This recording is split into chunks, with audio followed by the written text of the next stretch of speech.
3배 정도의 그 새롭게 나온 방법입니다. 어떤 마음의 원리랄까? 어떤 불교의 원리를 응용해서 그게 아주 중국화돼서 중국 사람들의 나름의 어떤 기존의 전통적 수행법이랄까? 철학이랄까? 이것과 불교적인 가르침들이 잘 융합이 돼서 새롭게 이제 만들어진 게 뭐 화두수행 같은 겁니다. 그러니까 그 방법이 좋고 나쁘고를 떠나서 부처님께서 직접 가르치는 방법은 아니죠. 중국에서 새롭게 나온 방법이기 때문에. 그렇지만은 오늘 저희가 그 강의할 호흡 명상은 부처님, 석가모니 부처님께서 그 제세시에 살아계실 때 직접 가르치신 방법입니다. 여러분들 부처님 일대기를 많이 읽어보셨잖아요, 그죠? 부처님 일대기를 많이 읽어보셨는데 거기 부처님께서 그 어린 시절에 사실 그 부처님께서 그 카필라라는 나라에 지금 네팔 쪽이죠. 네팔 쪽에 있는 한 왕국의 왕자로 태어나셨습니다. 왕자로 태어나서 아주 부족함 없이 이렇게 편안한 어떤 삶을 누리면서 이렇게 어린 시절을 보내셨는데, 그때 그렇게 어린 시절을 보내다가, 그러다가 나이가 점점 들면서 인생에 대한 이런 고민들, 이 생로병사, 이 고통에서 벗어날 수 없음을 알고서, 그리고서 이제 출가를 하시죠. 출가하셔서, 처음에는 스승을 찾아다닙니다. 스승을 찾아다니는데, 당시에 인도에도 이런저런 불교가 존재하지 않았어도 이런저런 수행의 스승들이 많았습니다. 뭐 대표적으로 뭐 육사베도라고 해서 당시 유명한 그런 수행의 스승들이 있었고, 그 중에 그 석가모니 부처님 같은 경우에는 그 본인이 훌륭하다고 생각하는 스승을 찾아갑니다. 그 첫 번째 찾아갔던 스승이 누구냐면 알라라 깔라마라는 분입니다. 당시에 굉장히 유명한 그런 그 수행자였는데, 거기 가서 한번 배워야 되겠다 생각해서 그 알라라 깔라마를 찾아갑니다. 찾아가서 쭉 그 물어보니까 그 알라라 깔라마는 무소유초라는 어떤 상당히 어떤 높은 경지를 가르친다고 이렇게 얘기를 했습니다. 그래서 그 밑에서 그 가르침을 듣고서 들어보니까, 나도 이거 분명히 나도 어떤 정진한 힘이 있고 나도 지혜가 있기 때문에 나도 깨달을 수 있겠다 이렇게 생각을 해서 그 밑에서 조금 배웁니다. 배우고 나서 처음엔 이치를 통하고 이론적으로 이해를 하고 그 다음에는 그 경지를 체득하게 됩니다. 근데 그 경지를 체득하고 나서 보니까 이게 한계가 명확하게 보이거든요. 이게 완전한 깨달음이 아니고 이게 염오나 욕망으로부터 벗어남이나 또는 그 소멸이나 아주 그 고요함이랄까 또 아주 뛰어난 지혜, 열반으로 이끌지 못한다고 판단을 내리고서 이거는 내가 아무리 이쪽 그 교단에서 인정을 받고 그리고 이쪽의 교단에서 최고의 경지를 터득했더라도 이거는 완전한 깨달음이 아니고 너무 한계가 많은 것이다. 이렇게 이제 그 본인이 판단을 하고 그 스승을 떠나게 됩니다. 떠나게 돼서 그 다음 찾게 된 스승이 누구냐 하면은 우타카 라마푸타라는 스승을 찾습니다. 우타카 라마푸타라는 스승도 그 나름의 경지를 가르칩니다. 경지를 가르치니까 또 이렇게 생각해 보는 거죠. 그래, 내가 우타카 라마푸타라는 스승만 지혜가 있는 게 아니고 나도 지혜가 있고 그 스승만 정진력이 있는 게 아니라 나도 정진력이 있기 때문에 나도 그래 수행을 해서 그 스승이 가르치는 그 경지를 한번 터득해 보자 이렇게 결심을 하고서 그렇게 수행을 합니다. 그래서 이치를 완전히 깨닫고 나중에는 그 경지를 완전히 체득하게 됩니다. 수행을 통해서. 근데 그 경지도 체득하고 나서 보니까 한계가 보이는 겁니다. 이게 완전한 깨달음이 아니고 이게 그 참된 지혜랄까 열반으로 이끌지 못한다는 그런 판단을 내립니다. 그래서 이 한계가 있고 완전한 깨달음이 아니기 때문에 이 스승을 떠나게 됩니다. 떠나서 그 다음 홀로 그 정진을 하게 됩니다. 정진을 하는데 정진처를 쭉 찾다가 보니까 지금은 그 우르웰라란 그 당시 우르웰라라는 곳이고 그 지금은 이제 보드가에서 한 3, 40km 떨어진 그런 흔히 고행림이라고 하는 그런 지역을 찾게 됩니다. 그쪽에 보니까 수행하기 적당한 곳이어서 거기서 그래 이제 스승의 의지에서는 내가 어떻게 안 될 것 같고 스승을 찾아가 보니까 한계가 있으니까 내 스스로의 수행을 통해서 깨달아 봐야 되겠다 이 생각을 합니다. 근데 그 당시에 수행 방법으로 택했던 게 뭐냐 하면 고행을 택했습니다. 부처님 당시에는 사실 고행주의가 굉장히 만연했습니다. 그 몸과 마음을 혹사하고 의지로서 좀 괴롭혀야지 뭔가 고생을 하는 게 있어야지 뭔가 얻는 게 있다고 생각을 했던 거죠. 그래서 당시에 만연했던 고행주의의 서가모니 부처님도 그런데 좀 물이 들어 있어서 그런 것만 듣다 보니까 스스로 이제 고행을 해보기로 합니다. 근데 고행을 하는데 서가모니 부처님은 보통 분이 아니니까 어마어마한 고행을 합니다. 지금 인도 라오르 박물관에 남아있는 고행상 사진을 한 번씩 보셨을 겁니다. 옛날에는 도덕책 이런 데 나왔는데, 어떤 사진인지 아시겠죠, 그죠? 아주 정말 뼈밖에 안 남은 쇄골 같은 그런 모습이죠. 자선하고 있는 모습인데, 고행을 해서 고생을 하다 보니까 그렇게 된 거죠, 이제. 어떤 고행을 했냐 하면은, 처음에는 숨을 참는 고행을 했습니다. 숨을 참는 고행을 처음에 숨을 좀 잡다 보니까 막 머리에서 막 바람 소리가 나기도 하고 좀 더 참다 보니까 머리를 뭐 칼로 막 쪼개는 것 같은 이런 고통이 오기도 하고 엄청난 두통, 더 참으니까 엄청난 두통이 생겼고 또 더 참으니까 막 어떤 백정이 고기를 막 이제 발라내듯이, 소에서 고기를 발라내듯이, 이 배를 칼로 막 발라내는데, 이 정도의 고통이 느껴지고, 더 호흡을 참으니까, 온몸에 불이 붙는 듯한 이런 고통을 느끼게 됐다고 합니다. 이제 그런 고행을 최대한 해보죠, 호흡은. 그리고 그런 호흡을 참는 고행뿐만 아니라, 음식을 이제 줄이는 고행도 합니다. 처음엔 한 줄만 먹고 점점 줄여서 거의 콩 한 쪽 정도 먹는데 이렇게까지 거의 완전한 단식을 하게 됩니다. 그렇게 그런 호흡을 참는 그런 고행이랄까 또 단식, 음식을 줄이는 이런 고행을 6년간 하게 됩니다. 이렇게 하다 보니까 완전히 이제 뼈밖에 안 남게 되죠. 척추뼈는 무슨 구슬을 실로 깨는 듯이 이렇게 되고, 그리고 피부는 완전히 윤기를 잃게 되고, 또 피부에 있는 털 같은 경우 쓱 문지르면 그게 완전히 영양가가 없어서 싹 부스러지고, 또 갈비뼈도 막 내려앉고, 그리고 설료가 서질 못해서 바로 쓰러지게 되고, 배가죽이 그야말로 등가죽에 맞다 할 정도로 그 정도의 아주 몰골이 말이 아니게 됩니다. 정말 해골밖에 남지 않은 그런 몸 상태가 되는 거죠. 이렇게까지 고행을 해봅니다. 고행을 해보면서 그래도 깨달음을 얻지 못했거든요.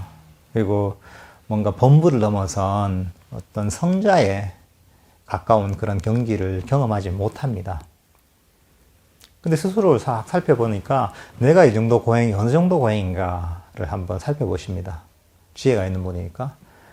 이런 고행은 과거에 어떤 누구도 이보다 더한 고행을 하는 사람이 없고, 현재 어떤 누구도 이 정도의 고행을 하는 사람은 없고, 미래에 어떤 누구도 이상의 고행을 할 수가 없다. 이것이 최고의 고행이다. 라고 이렇게 판단을 내립니다. 누구가 한 것보다 극심한 고통을 했는데도 불구하고 깨달음을 얻지 못한 거죠. 그러니까 할 걸 다 해본 거죠, 고행으로서는. 그러면서 고민이 드는 거죠. 그럼 고행을 통해서 이렇게 해봤는데 이게 아니라면은 다른 길을 찾아야 되잖아요. 그러면서 다른 길을 쭉 모색을 해보십니다.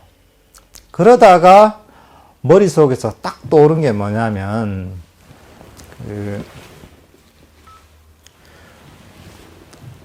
부처님께서 어린 왕자 시절의 경험을 떠올립니다.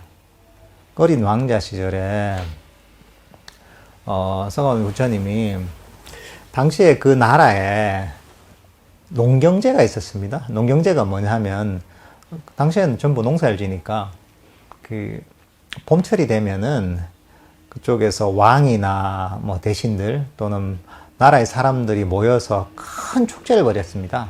그러니까 풍년을 기원하는 거죠. 그 씨뿌리기 행사 같은 거죠. 씨뿌리 철이 돼서 사람들이 다 모여서 왕부터 그 여러 국민들이 모여서 일종의 그 왕과 대신들이 처음에 이제 그 쟁기를 가지고 밭을 가는 이런 어떤 행사를 했습니다. 그러면서 풍년을 기원하면서 큰 잔치를 벌였던 거죠.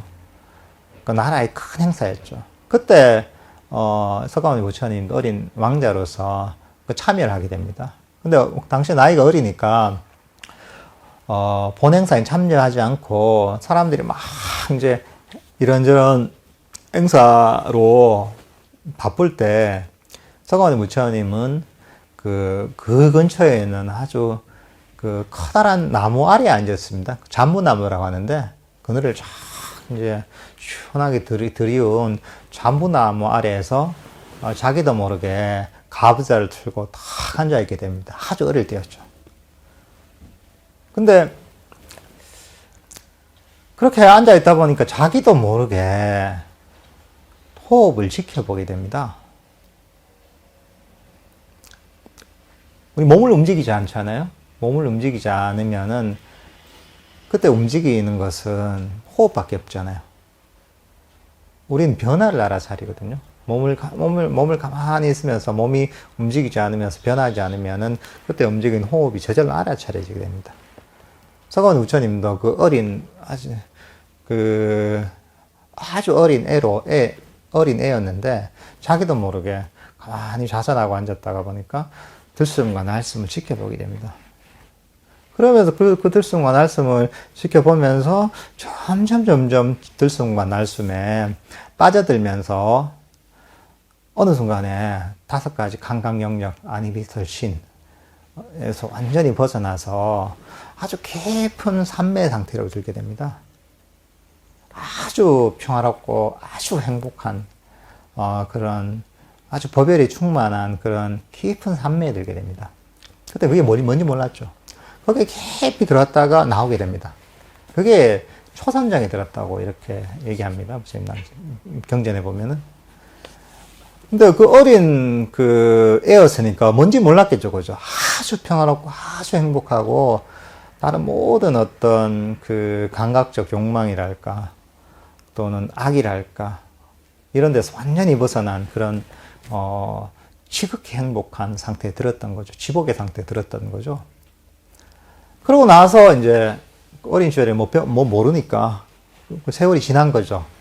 근데 이때 어린 시절의 경험에 초선정의 경험을 고행을 하다가 한계에 부딪힌 서가모니 부처님의 머릿속에 탁 떠오르게 됩니다. 아, 그래, 고행으로는 한계가 있는데, 그럼 내가 어린 시절에 경험했던 그 아주 평화롭고 그 행복한 법열이 충만했던, 야, 이게 깨달음으로 가는 길이 될 수 있을까? 이렇게 문득 그 생각이 듭니다. 그러면서 드는 생각이 뭐냐면, 야, 그래, 내가 어린 시절에 들었던 그 상태는, 불선한 법에서 완전히 벗어나 있고, 감각적 욕망에서도 완전히 벗어난 이런 아주 평화롭고 아주 행복한 상태였는데, 그동안 나는 이제 이런 행복을, 명상을 통한 행복을, 이 고행주의에 물들어서 두려워했었는데, 지금 살펴보니까 이거는 모든 불선법에서 벗어난 것이고, 그리고 욕망에서도 완전히 벗어난 행복한 상태인데, 이것은 두려워해야 될 게 아니고 두려워할 필요가 없는 것이고, 그리고 이것은 추구해야 될 것이다. 그리고 이렇게 이런 방향으로 내가 수행을 하다 보면은 결국은 이 길이야말로 깨달음에 이르는 길이다. 이렇게 결론을 내리세요. 아, 그래. 내가 어린 시절에 초선정을 경험했던, 호흡 명상을 통해서 초선정을 경험했던 바로 그 길이야말로 깨달음으로 가는 길이구나. 이 경계에 나와 있습니다. 마지막이니까 43번째 경전인 사작가의 큰 경이라는 경전에 아주 자세하게 이 과정이 묘사가 되어 있습니다.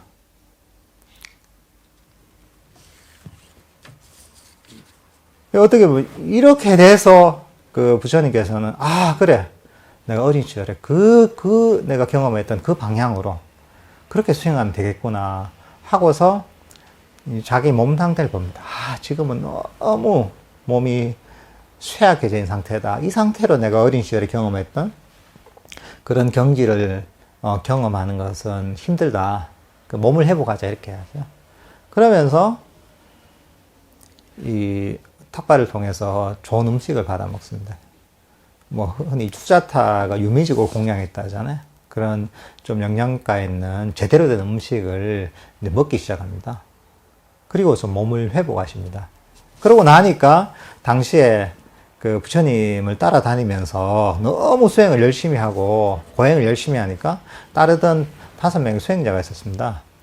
그 수행자들이 부처님이 엄청 고행을 할 때는 존경을 하고 그래 그 부처님 깨달으면은 우리도 나중에 그 깨닫고 나면 거기에 이제 그 밑에서 배워가지고 우리도 깨달아야겠다 이런 생각으로 부처님 옆에서 도와주기도 하고 시봉도 하던 그런 그 5명의 수행자들이 있었는데 이 수행자들이 보니까 이 서가모니 부처님이 이제 고행을 버렸거든요. 고행을 버리고 음식도 좋은 것을 받아 먹고 하다 보니까 이 수행의 이 길을 이제 버렸구나. 너무 힘드니까 포기하고 좀 편하게 살기로 마음을 바꿔 먹었구나. 변절을 했구나 수행자에서. 이렇게 하면서 그 서가모니 부처님 떠나게 됩니다. 그 5명의 수행자들은. 그렇지만 서가모니 부처님 신경 쓰지 않고 오히려 혼자 하니까 더 홀가분하죠. 홀가분한 마음으로 그 어린 시절에 경험했던 그 수행을 기억해서 그 수행을 하기 시작합니다. 그러면서 처음에 경험하게 되는 게 뭐냐면 초선정을 경험하게 됩니다. 어떤 삼昧경기죠. 그 다음에 경험하게 된 이선정을 경험하게 됩니다. 그 다음에 삼선정을 체험하게 되고 그 다음 사선정까지 체득을 하게 됩니다. 이렇게 사선정까지 체득한 다음에 이게 팔정도에 보면은 바른 선정이라고 합니다. 정정이라고 있죠. 팔정도에 8번째 정정이 바로 이 초선, 이선, 삼선, 사선을 정정, 바른 선정이라고 합니다. 바른 삼매 또는 바른 선정이라고 합니다. 이 사선정을 다 경험하고 나서 이 선정을 경험하고 나면 어떻게 됐냐 하면 마음이 아주 집중되고 아주 평화롭고 아주 활발하고 다루기가 쉽고 청정하게 됩니다. 그러니까 이렇게 아주 강력해진 이런 마음 상태를 가지고 강력해지기 때문에 어디든지 다 이거 쓸 수가 있습니다.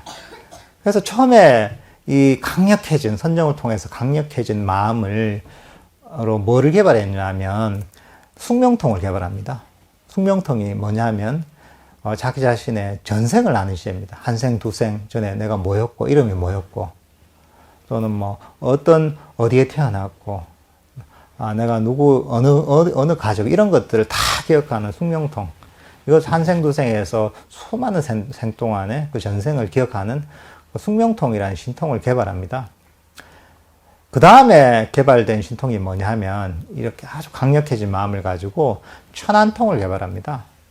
천안통은 뭐냐 하면 그 중생들이 이런 선업을 지어서 아주 좋은 곳에 태어나기도 하고 악업을 지어서 아주 괴로운 상태에 태어나기도 하는 중생들이 자신의 업에 따라 선처에 태어나기도 악처에 태어나기다 이런 것들을 보는 눈을 천안통이라 합니다. 이런 천안통을 개발합니다.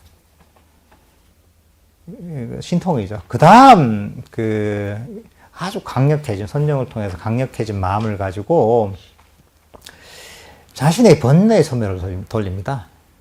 우리가 사성제라고 하잖아요. 고집멸도. 고통이란 무엇인가? 고통의 원인은 무엇인가? 그리고 고통의 소멸, 경기는 무엇인가? 고통의 소멸에 이른 길은 무엇인가? 이 사성제와, 사성제를 조금 더 다르게 표현하면은, 번뇌의 소멸로 얘기할 수 있거든요. 이 번뇌란 무엇이고, 번뇌의 원인이란 무엇이고, 번뇌의 소멸이 된 경기는 무엇이고, 번뇌의 소멸에 이른 길은 무엇인가? 이런 이 사성제에 대한 이해를 통해서 자기가 갖고 있던 번뇌를 소멸하게 됩니다. 감각적 욕망의 번뇌와 존재의 번뇌와 무명의 번뇌, 이 모든 번뇌를 이런 강력해진 삼매를 통해서 강력해진 마음으로 소멸시켜야 됩니다. 이러면서 번뇌가 완전히 소멸되면서 완전한 깨달음을 이루게 됩니다. 이걸 누진통이라고 합니다. 흘러나오는 번뇌가 마음에 흘러나오기 때문에 누라고 흐를 누자에서 누를 쓰거든요. 그러니까 이 흐름이 다 있다는 거죠. 그러면서 번뇌를 완전히 소멸시키면서 완전한 깨달음을 이루고 그리고서 부처님이 이 세상에 처음으로 나타나게 되는 겁니다.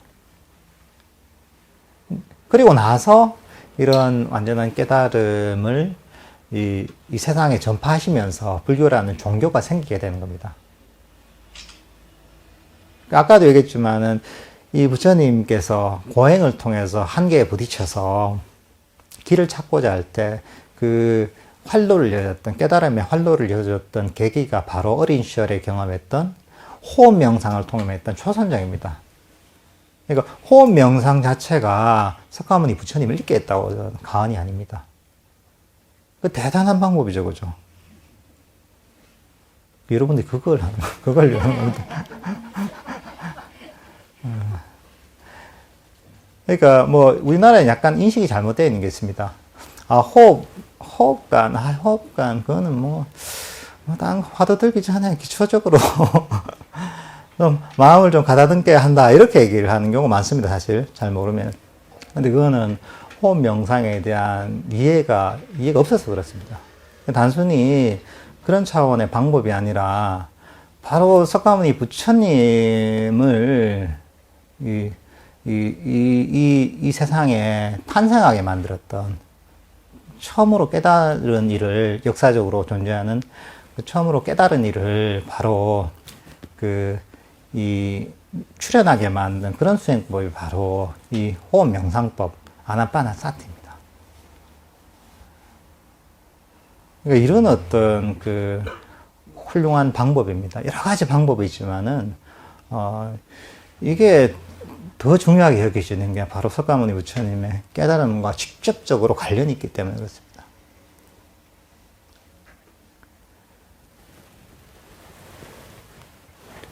호흡 명상은 아까도 얘기했지만 들숨과 날숨을 알아차리는 방법입니다. 아주 간단한 방법입니다. 우리가 들숨과 날숨 있잖아요. 들숨이 있으면 들숨이 있음을 알고, 날숨이 있으면 날숨이 있음을 알면 됩니다. 들숨과 날숨을 자연스럽게 알아차리는 방법입니다. 근데 보통 호흡 명상 할 때 사람들이 오해를 하는 게, 호흡법 이런 게 많잖아요. 무슨 호흡법, 호흡 수련에서 이런 게 굉장히 많습니다. 예, 근데 보통 그렇게 얘기하는 건 단전호흡 종류가 많습니다.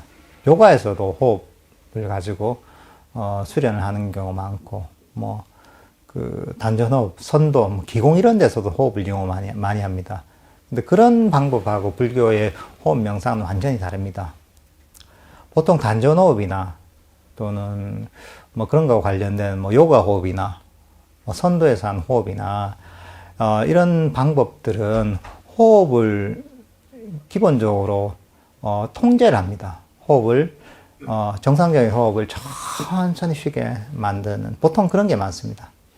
예를 들면, 뭐, 이게 막 수준이 높아지면은, 처음에는 막, 1분에 막 60번씩 호흡을 하다가 나중에는 1분에 뭐 50번, 40번, 30번, 나중에 1분에 한 번, 뭐 10분에 한 번, 뭐 이렇게 호흡도 한다고 합니다.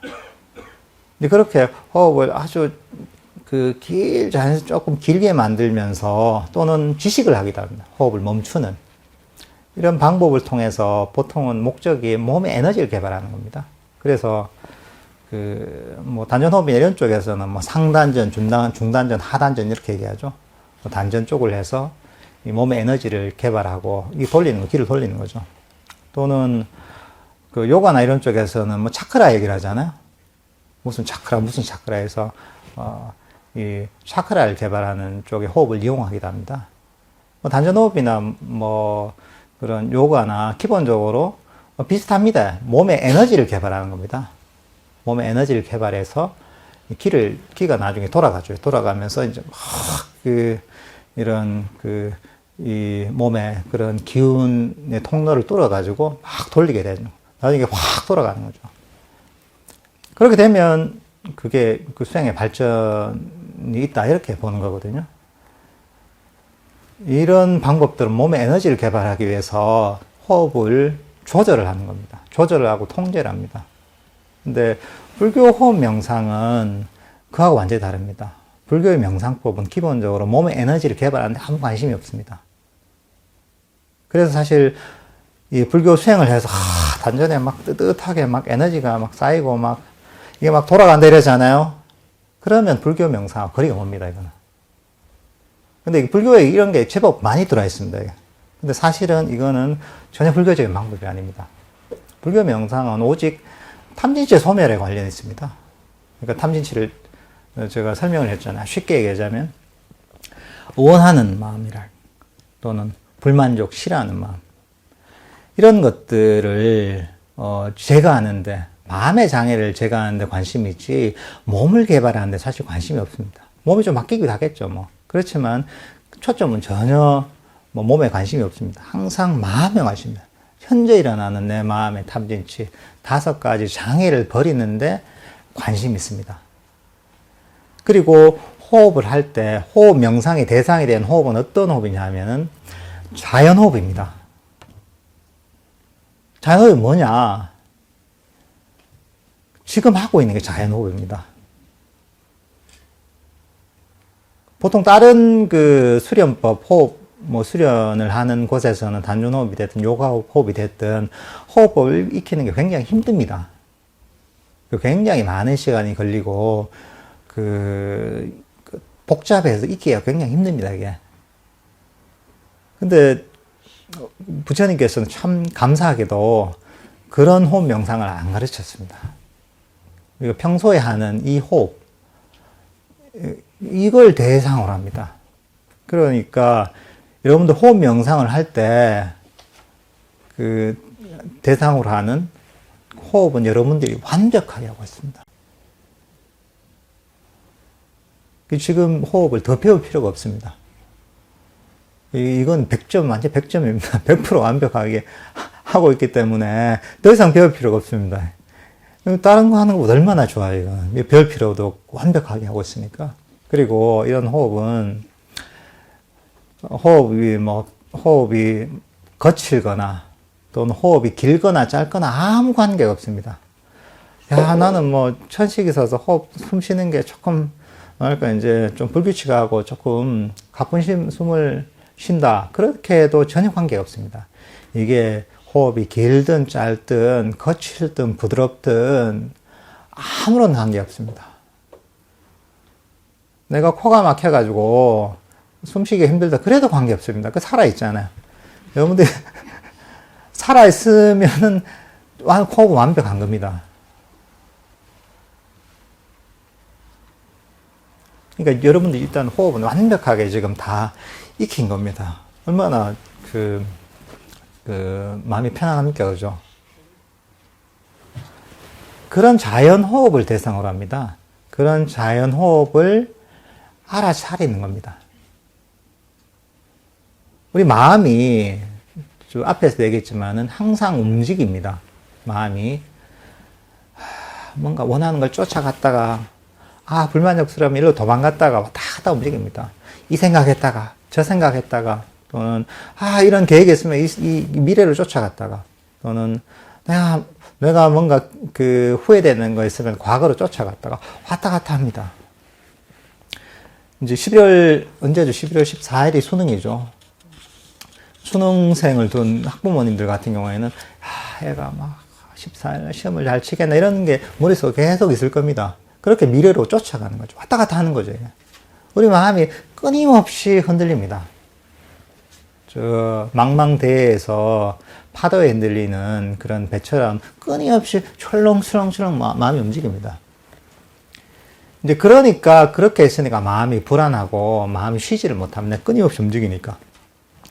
근데 이런 호흡 명상은 어떤 역할을 하느냐 호흡은 어떤 역할을 하느냐면은 우리 마음이 여기저기 움직이잖아요.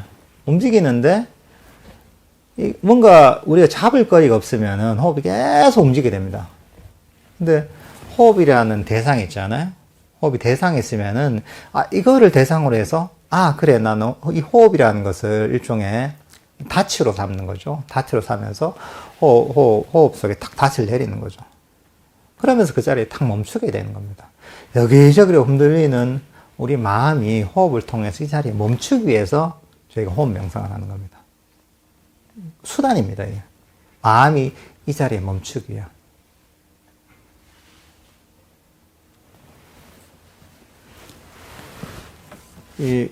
그러면은 호흡 명상을 어떻게 하느냐. 여러분, 보통은 이 호흡 명상을 할 때도 다양한 방식으로 가르칩니다. 보통 많이 가르치는 방식은, 호흡이, 그래. 숨 쉬면은 코끝에서 느낌이 느껴지니까, 그죠? 코끝이나 입술 끝이나 이때도 뭔가 있는 것 같거든요. 그죠? 숨 쉬다 보면은. 그래. 여기다 탁, 이제 초점을 맞춰서, 여기에 탁, 신경을 바짝 써가지고 딱 알아차리자. 보통 이렇게 많이 가르칩니다. 잠시도 놓치지 말고 이걸 꽉 잡고 있으라고 이렇게 해서 가르칩니다. 그러다 보면 두통이 많이 옵니다.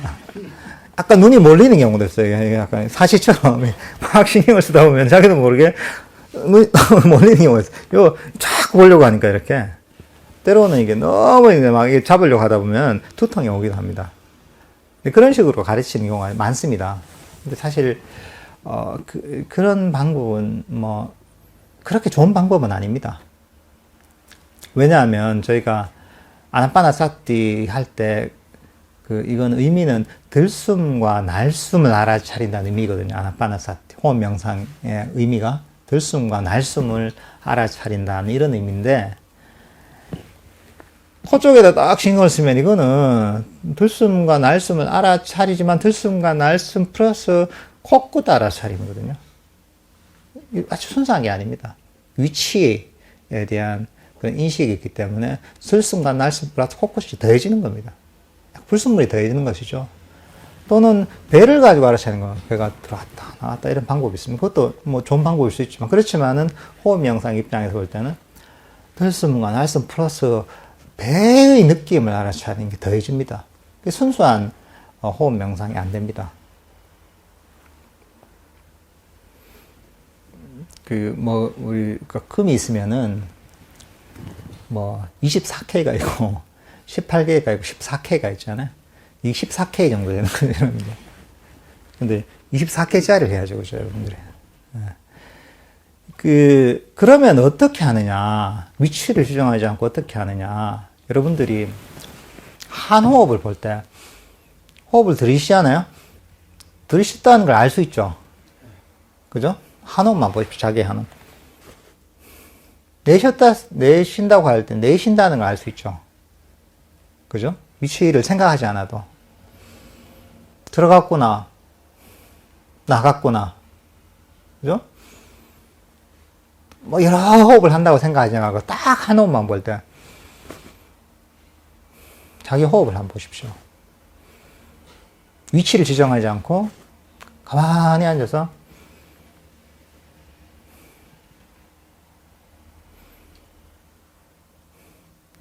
호흡이 들어갔구나 나갔구나 알 수 있죠. 위치를 지정하지 않아도.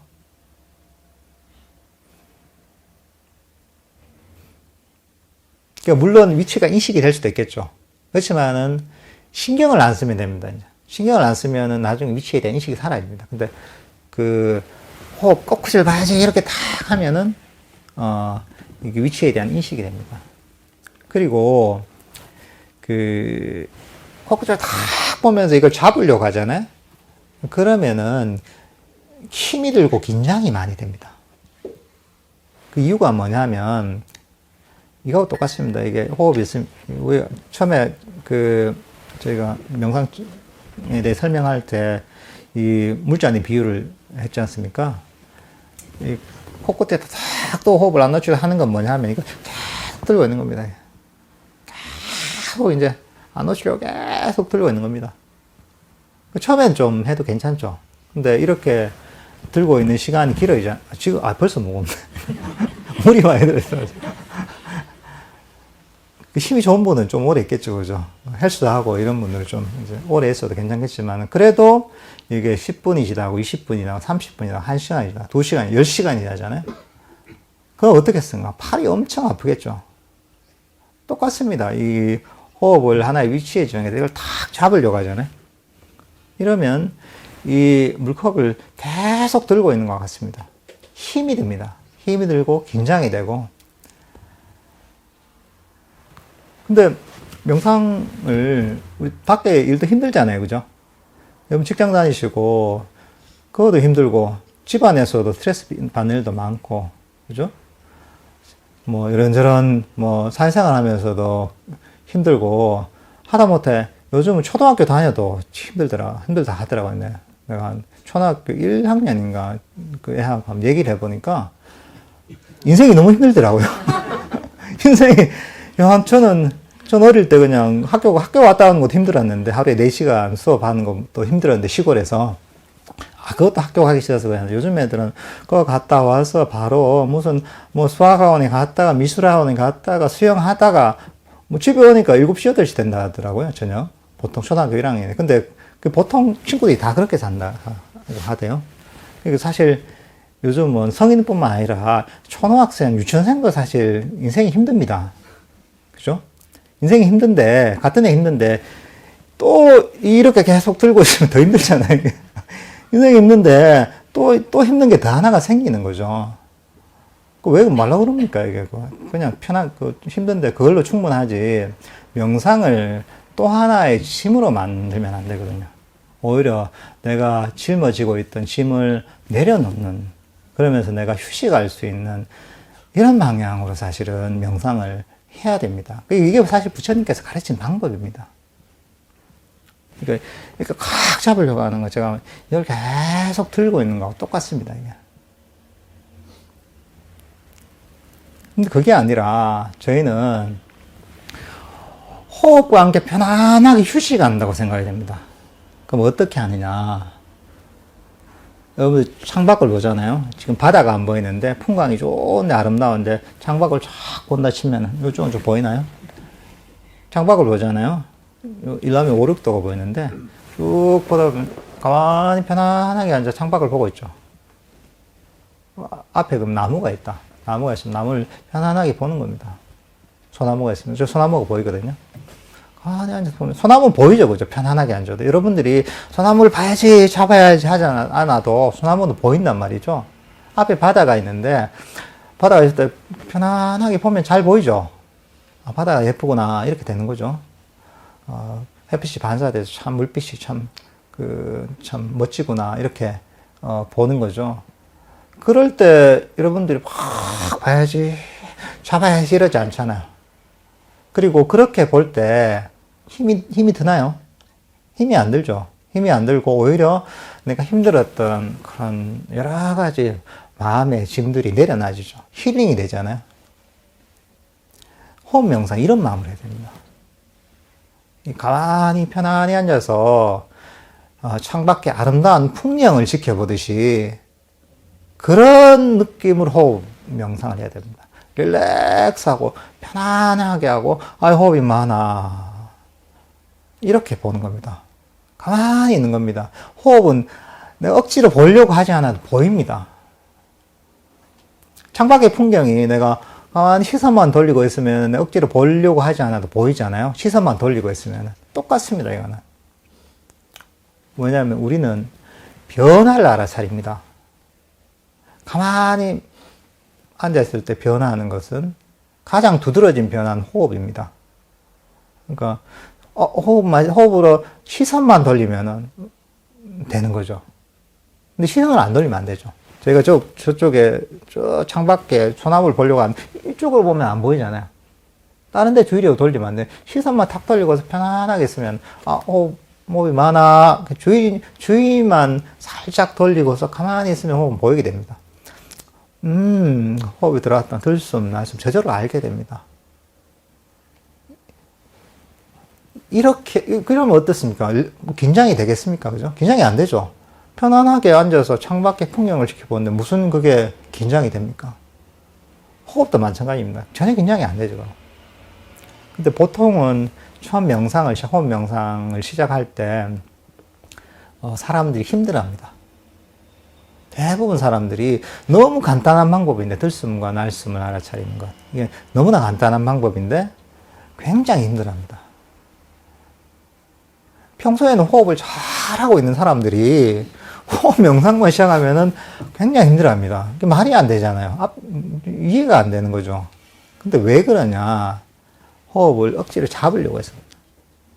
가만히 자연스럽게 일어난 호흡을 편안하게 창밖의 풍경을 지켜보면 되는데 그게 아니라 호흡을 어떻게 잡아야지.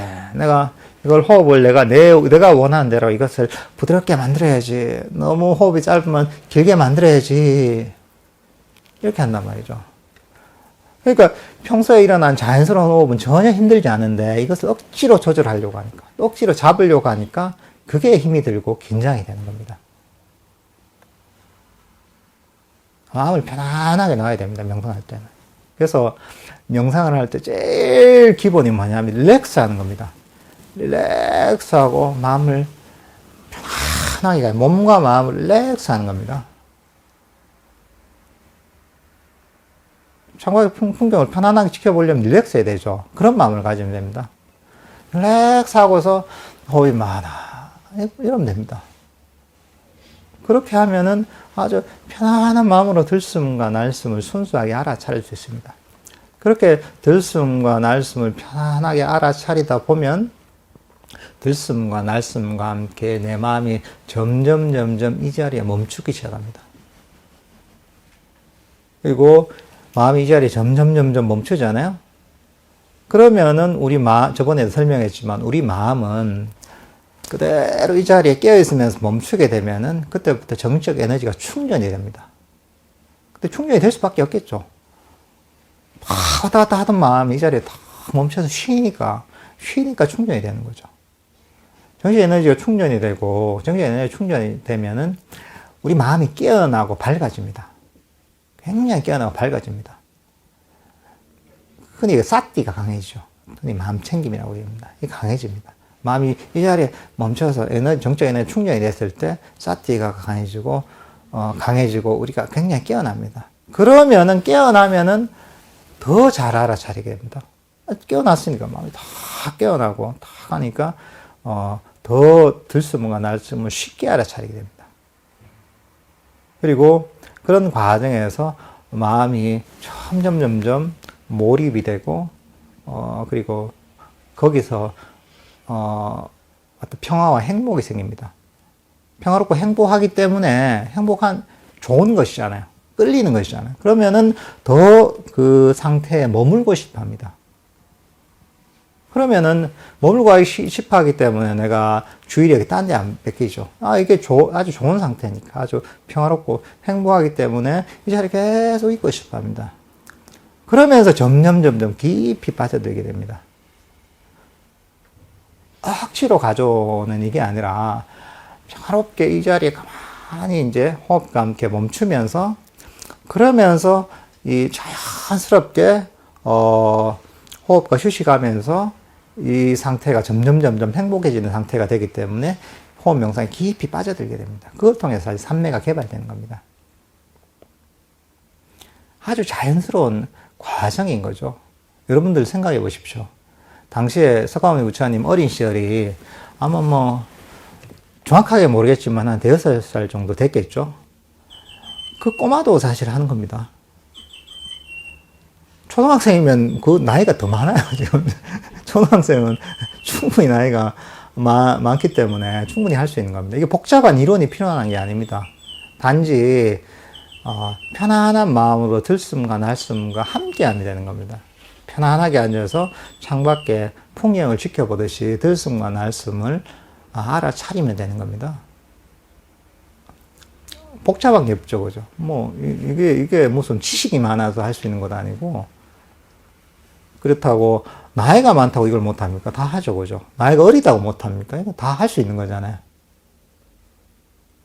이렇게 우리 마음을 개발하는 겁니다.